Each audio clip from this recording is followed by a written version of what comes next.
two sides to every story.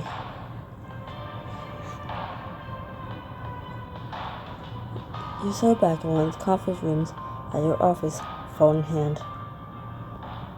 Just not every day I get to send a scandalous picture to a new client. Your eyes are fixed on the screen as typing dots pop up, then disappear, then pop up again, and disappear.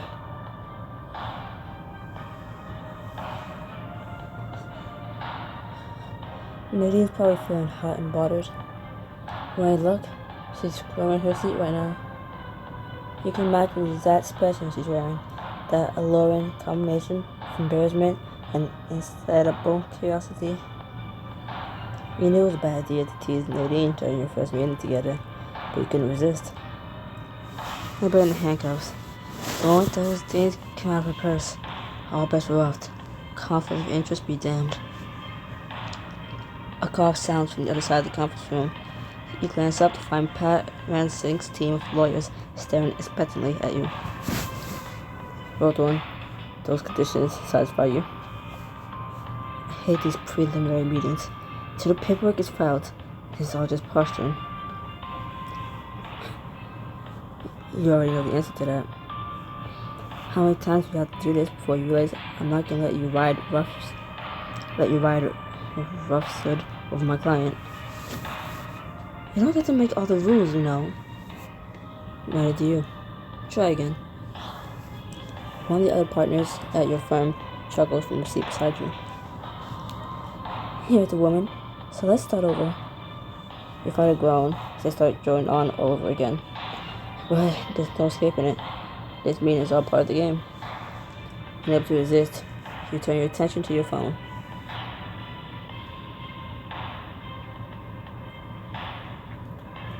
Do you want me to spin the answer out of you? A riding crop isn't the only way to get results. I can't talk. I'm at work. You said I want to talk. What else did you have in mind? Maybe she's willing to play. Excellent. Of course, the precedent set by the litigation, the Essever case is in our client's favor. Not that we wish to inform proceedings at this juncture. Miss Dawn, are you even listening? Wave weight of concerns, barely glancing up from your phone. When you say something that requires my full attention, rest assured that you'll have it. Step outside for some air. I can't just leave my desk. I wasn't asking. Okay, now what? Now it's my question. Have you done what I asked? When I issue a command, I expect it to be followed. Yeah, I finished your list. Why? 'Cause you told me to? Not good enough. 'Cause you're in charge? Getting warmer. You're pulled from your phone by the lawyers. Trust them to say something relevant just when things with Nadine are getting interesting. And as for the initial paperwork, Miss Dawn, we feel you should. No. But it's common practice to. No. Don't. Things go much faster if. You heave a weary sigh. Idiots. You're surrounded by idiots. It'll be a piece of cake to take Pat Ransink for all she's worth. I already gave you the dates for the network and retainer agreements. You all know I don't have to tell you anything else until discovery. From the low muttering taking place on the other side of the room, you know you scored a hit. If I have to take much more of this, I'm going to lose my mind. The phone sits silent and expectant in your hand. You know Nadine is waiting for your next instructions. You can always spice things up, tell Nadine exactly how to use that riding crop on her.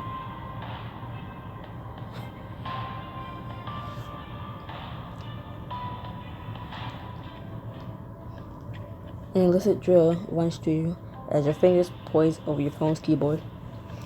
The screen provides you just enough coverage, just enough distance that is far too easy to let your imagination take over. Your first lesson is mission is going well. Is that what this is? You tell me. Consent, remember? Yes. Yes, what? Yes, my lesson's going well. Have you ever seen a riding crop before? They use them on Downton Abbey sometimes. It's not horses like the whip.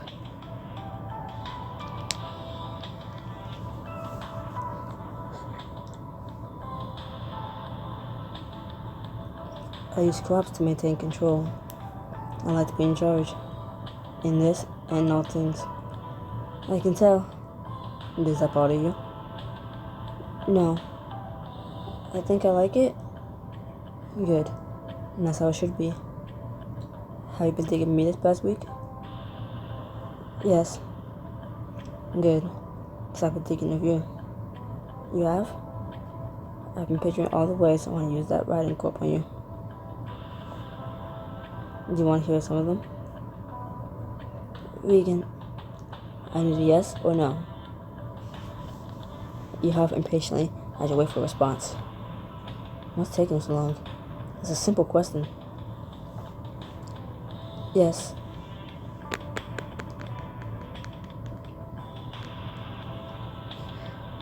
First, I take you here to this conference room. At your office? The room is huge, with lots of space to play. Seems risky. It is. Anyone could walk in on us. Anyone could watch what I have planned. What happens next? What are we doing in that room of yours? I'm not doing anything. You wouldn't want to get on your knees in front of me. Are you on your knees, Nadine? Yes. Do you see the riding crop in my hand? Oh God. I don't think I can take much more of this. Yes, you can. You'll take it, because I'm telling you to.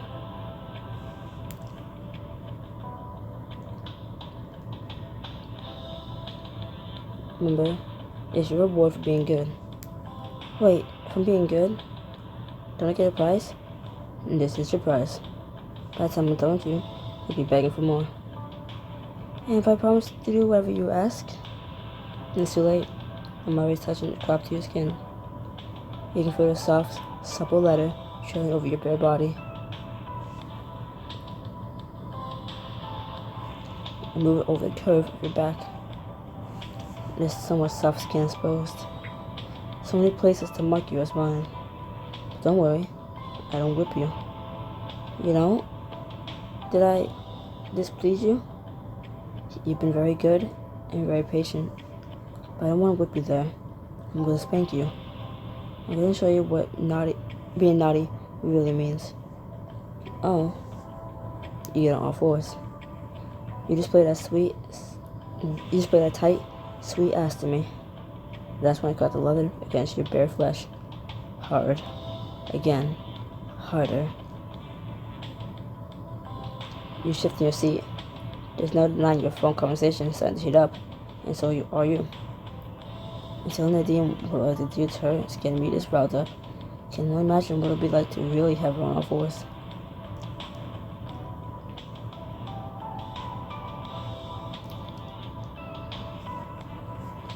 You hold your finger poised over the send button as you wait for Nadine's reply. If that can scare her away, I don't know what will. One thing's for sure, Downton Abbey will never be the same after this. Does that mean you like it? I don't not like it. And that's not the same. It's all I got for you today. It's a lot to process. And did you get that part where it's my first day at work? I don't know if I'm supposed to get anything done after this. You're not. But I'm working too. I won't pass lawyers as we speak. Seriously? Right now? Which means I should have an update for you tonight. So you want to win this thing? You better stop distracting me. You texted me.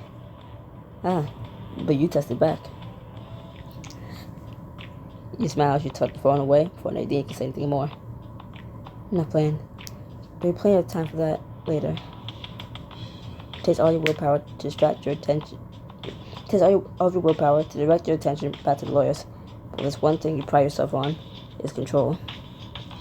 It goes without saying, but we'll be filing an order to have all mutual accounts frozen indefinitely. And our appraisers make a valuation of the home and its contents.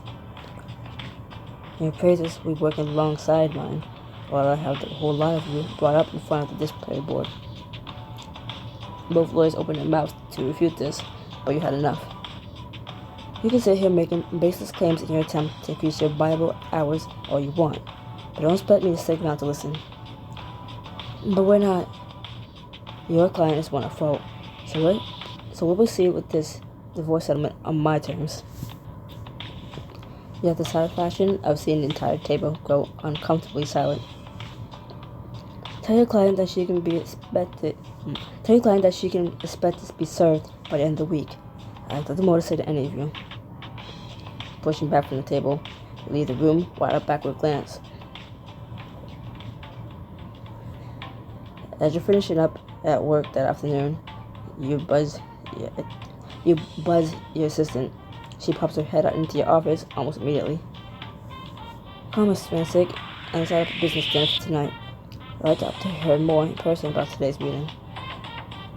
Certainly. Is this a special occasion? If you must know, a new client is always a special occasion. You know, I pride myself on impeccable client relations. The assistant pulls out her tablet and starts scrolling through it. Do you want me to make a reservation at your usual place? I can get your regular table, or maybe... I know you want to try that new place overlooking Lake Michigan. If you really want to impress Miss Rancic, a 5-star meal is just a thing. You've been dying to try Dust Cavern ever since it first opened. And not just because it's only accessible via helicopter. The restaurant caters to clients who are looking for a little extra privacy through dining experience. A night of decadent food, exquisite surroundings, and my company might just be the thing. Especially since I can't get the right company or her deliciously naive curiosity out of my mind.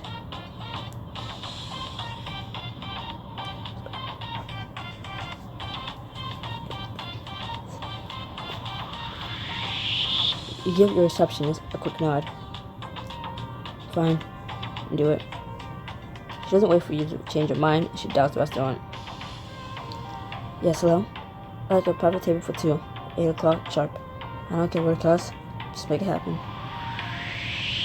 I just hope Nadine can handle it. As the sun starts to set, you and your head of security wait at the private helipad for Nadine to arrive. It's on a full sweep, so you should be good to go until your return flight. Thanks, Anderson. I appreciate it. Instead of walking away, Anderson looks you over with a knowing grin. Pulling out the stalls with this new client of yours, huh? Since when do I pay you to have an opinion? You don't, but you also don't pay me enough not to have one, so... Laughing, you watch as Anderson goes through his routine sweep of the building's exterior. Sometimes it seems extreme to take a bodyguard everywhere you go, but you learn the hard way that it's better to be safe than sorry. One of these days, you should take me out for a fancy dinner. The Lord knows I've earned one, put up with you all these years.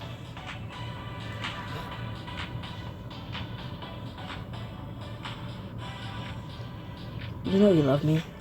Admit it. That's a lot more exciting now that you have me to follow around. Can't argue with that. Since Anderson knows all about your preferences, this discussion is appreciated. Find a bodyguard you trust wasn't easy. Nadine arrives, accompanied by the driver you sent for her, with a wink that's gonna earn him a stern talking to. Anderson steps aside to watch over the takeoff. What's this? I thought we were going for a business dinner. Take a moment to drink her in.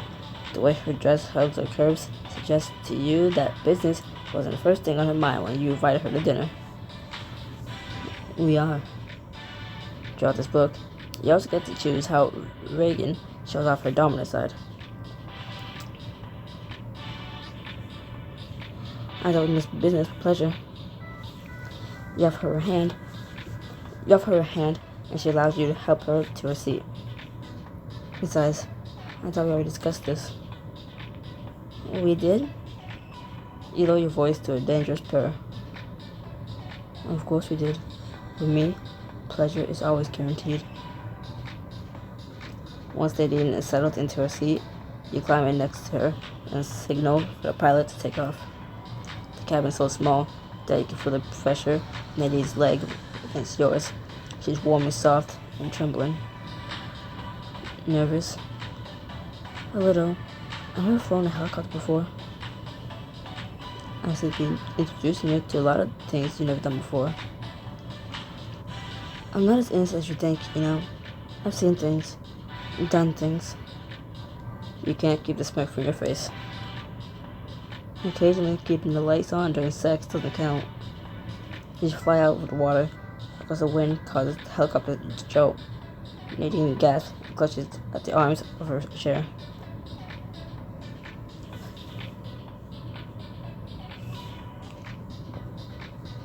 You click your headset over to a private channel so the pilot can't hear. Drop your voice to a low croon. Have I told you how much I like that color lipstick you're wearing? What? No. I keep picturing how it looks mirrored over your face. Regan, you can't say that. On the contrary, I can say and do whatever I want. Haven't you figured out by now? No one tells me what to do. Not my family, not my friends, and definitely not a woman like you. What's that supposed to mean? You're getting close, a smile playing on your lips. If this woman had any idea what you're capable of, what you want to do to her. When I tell you to jump, you jump. When I tell you to kneel, you kneel. And when I tell you to part those lips to let me in, you do it. The soft, strangled sound escapes from low in Nadine's throat. The helicopter reaches a smooth, steady pace, so you lean back in your seat. Nadine glances around at the glittering sunset and gasps. You just said all that to distract me, didn't you? That doesn't make it any less true. There's one thing you should know about me, is that I always say what I mean. Don't make the mistake of doubting me. Nadine's only response is to take her lower lip between her teeth. And God, do you wish that were your teeth around her soft flesh, claiming her? I wish we'd there soon. I hope you're hungry. I know I am. Dusk Haven is everything the rumors have promised, and then some. You agree by name as you step inside. Ah, Miss Thorne. So please have you with us this evening. I'll be taking care of you. Please, follow me. He puts a hand gently against Nadine's lower back and guides her toward the private table. This place is amazing. How did you find it? Is there anything within a 100-mile radius worth having? I know about it. Anything. Or anyone. You spread your hand more firmly across Nadine's lower back, marking her as your own.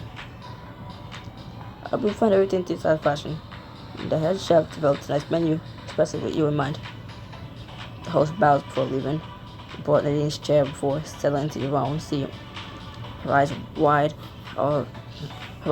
eyes are all you need to know. This restaurant was the right choice. I don't know how to order at a place like this.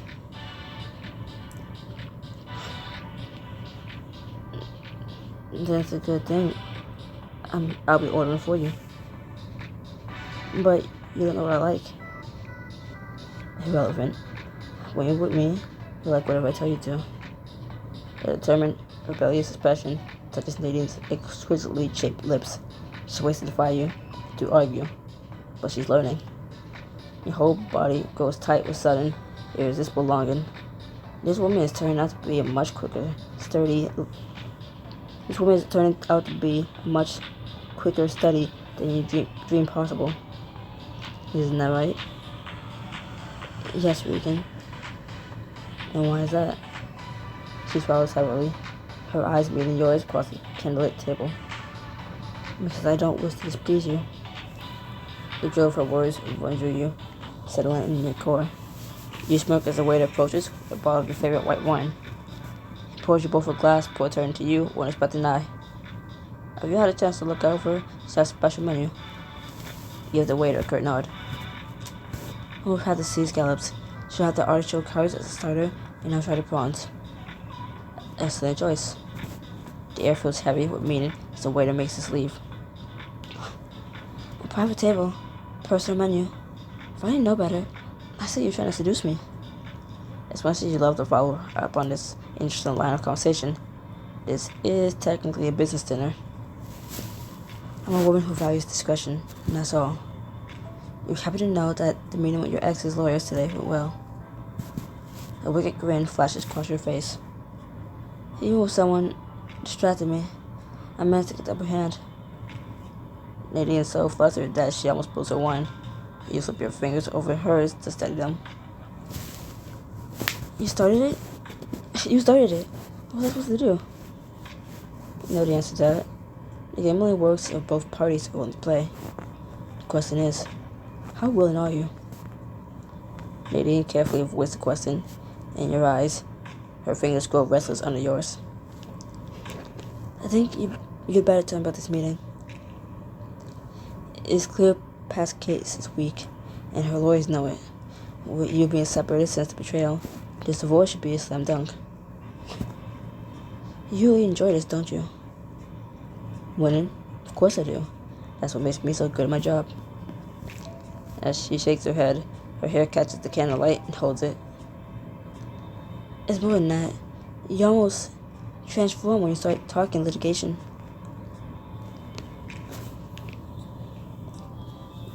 And that's because I always get my way. Nothing makes me happier than watching everyone else squirm. You hear me? You flash your teeth at Nadine, a hunter getting ready to pounce. Especially you. The waiter arrives with your starters. The rich, delicious aroma of the food fills your senses. As the plates are set before you, you notice an amuse-bouche you didn't order. Just thought you might enjoy the taste, but she's open up for next month. And that's really nice for her. And give her our thanks. As the waiter leaves, you turn to Nadine. Try it. Don't you want some? I'd rather watch you. Eat it slowly, Nadine. Savor it. Nadine's hand falters as she picks up the small spoon. Like this? You nod and lean back, watching as Nadine lifts the spoon to her mouth and slides it between her lips. With a low moan, she closes her eyes and allows the flavors to spill over her tongue. You should try some of your prawns. At least, everything's so delicious. Pushing your plate aside, you shake your head. You aren't sure you trust yourself to unleash any of your appetites right now. Business first. My next step is to get the petition together based on the information you're so obliging to put together for me. Nadine fumbles with her cutlery. Since there are no kids, it's just a matter of serving her and negotiating division of assets. I plan to take that bitch for everything she's worth. Including her fancy sports car. That would be amazing. She loves that stupid car more than she ever loved me, that's for sure. I had no idea you can be so deliciously petty and like it. I don't know how I'll ever be able to thank you enough for this. I don't know how I'll be able to thank you enough for all this. It's just a business dinner. She shakes her head resoundingly. I don't mean tonight. Ever since I walked in on Pat, I felt lost. Her eyes meet yours, shining with earnest sincerity. It is not a look you get very often, and you aren't sure you like the way it makes you feel. Walking into your office is the first time in a long time I felt even remotely in control of my life. Before you can respond, the waiter arrives with your main courses. I've never been so grateful for an interruption. How's that for irony? The one Nadine walked into that office when I started to feel like I have no control at all. After the waiter leaves, Nadine sucks into her meal. She knows you're barely touching your food and lifts an inquisitive brow. Aren't you hungry? Enough for food. You wait for it to react, but she doesn't fall for the bait this time. Maybe you should tell me more about what to expect from the divorce proceedings. What if Pat fights us on it? What if we end up in court? If that happens, then I'll have a big audience when I humiliate her. Is it wrong of me to hope for a past courtroom? Well, it appears you have a dark side, Nadine. I usually don't. There must be something about you that draws it out. No matter what happens with the case, I'm just glad to have you on my side. I bet you're terrifying in court. Oh, I don't need a courtroom. I can be terrifying anywhere. The waiter interrupts again, this time to offer that decadent chocolate dessert served on the private balcony. There's more? I couldn't possibly eat another bite. Chef insists. One taste of this, and your life will never be the same. Lead the way. Any thoughts Nadine had of abstaining are gone. She sees a plate being offered.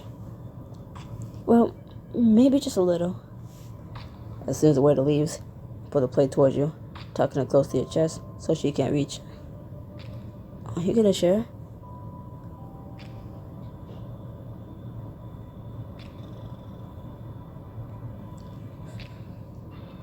You scoop a bite onto your fork and gesture for her to lean in.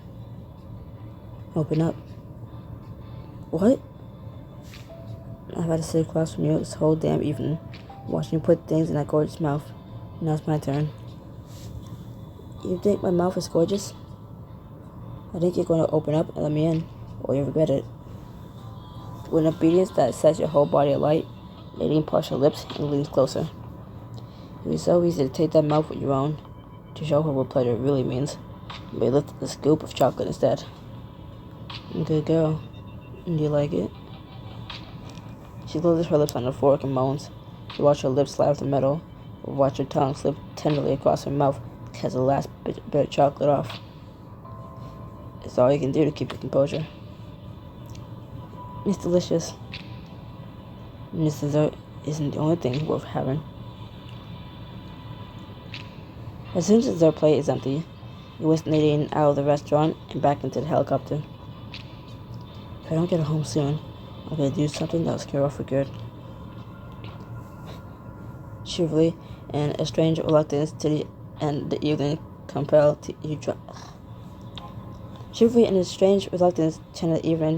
you to drop Nadine back off at her hotel. It's really sweet of you, but I can see myself inside. I'm walking you to the elevator, Nadine. Don't argue with me. Sorry, it's embarrassing that I'm still in the hotel.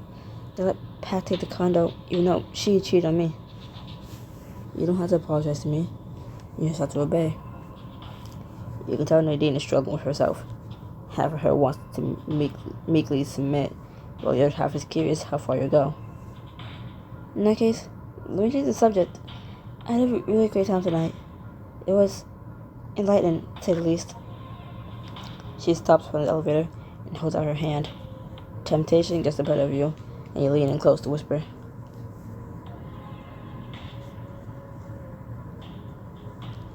I haven't even begun to lighten you. There are things I can show you, and things I can do to you.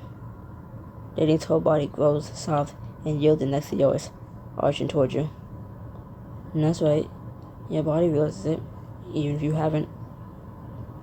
Every muscle in your body strains to pull this woman into your arms, to take her right here and now.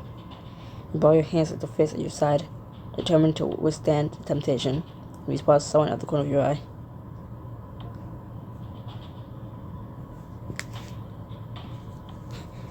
What is she doing here? As you straighten up, the figure comes into Nadine's line of sight, and she's not alone. I'm telling you, baby, this place has the best taste in town. I hope so. For your sake, you can't afford to disappoint me again. Is that Pat? Her dominatrix?